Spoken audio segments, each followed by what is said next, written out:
Australian international travel ban extended.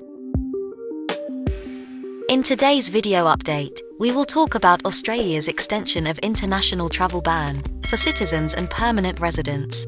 The foreign travel ban in Australia has been extended by 3 months, prohibiting most Australian citizens and permanent residents from travelling abroad until the 17th of December 2021. However, there are several exceptions to the rule.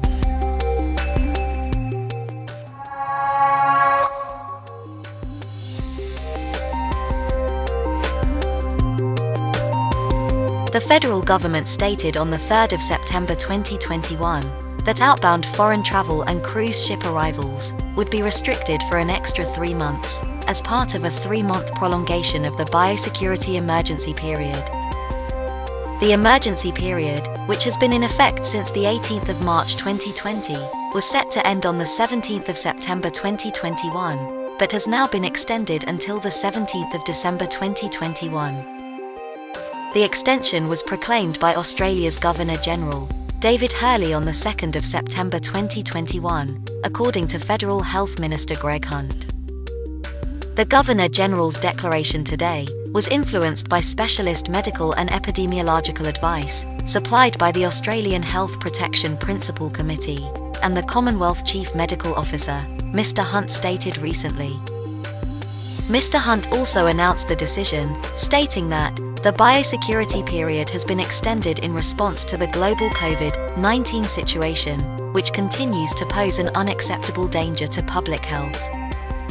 The declaration also assures that the government has the authority to take whatever necessary steps to prevent and regulate COVID-19, which include international flights needing to undergo pre-departure testing and wear masks, limits on cruise ship entry into Australian territory, restrictions on Australians' outbound foreign travel, limitations on retail outlet trade at international airports.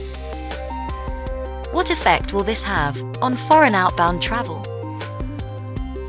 Australian citizens and permanent residents are prohibited from going overseas unless they have an outbound exemption approved by the Australian Border Force, which is a source of contention for many Indian-Australian families who want to reunite with their loved ones and, in some cases, make it home in time to see their unwell family members or, in the worst-case scenario, perform their last rites. A Melbourne-based IT professional stated that the government keep prolonging travel prohibitions, making it more difficult for individuals like him to visit India. He questioned if it is even possible to keep the borders closed for such an extended period of time.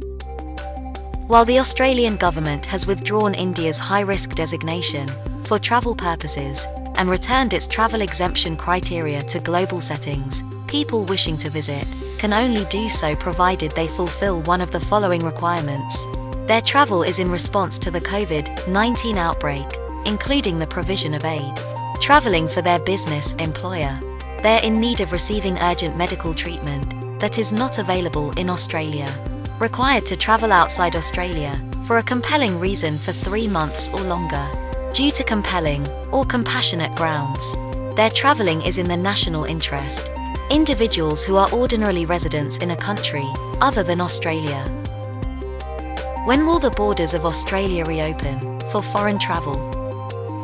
In July, Prime Minister Scott Morrison offered a 4-stage national plan to lift present limitations, including a target of 80% of Australians being completely vaccinated, in preparation for a gradual reopening of its international borders.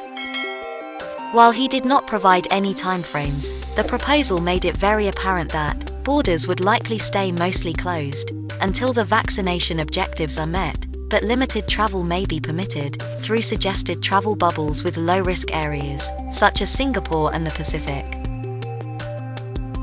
As for Australia's largest cities, Sydney and Melbourne, as well as the capital Canberra, they are currently under strict lockdown due to the rapidly spreading Delta variant, and other states hinting at devising their own plans to deal with the pandemic.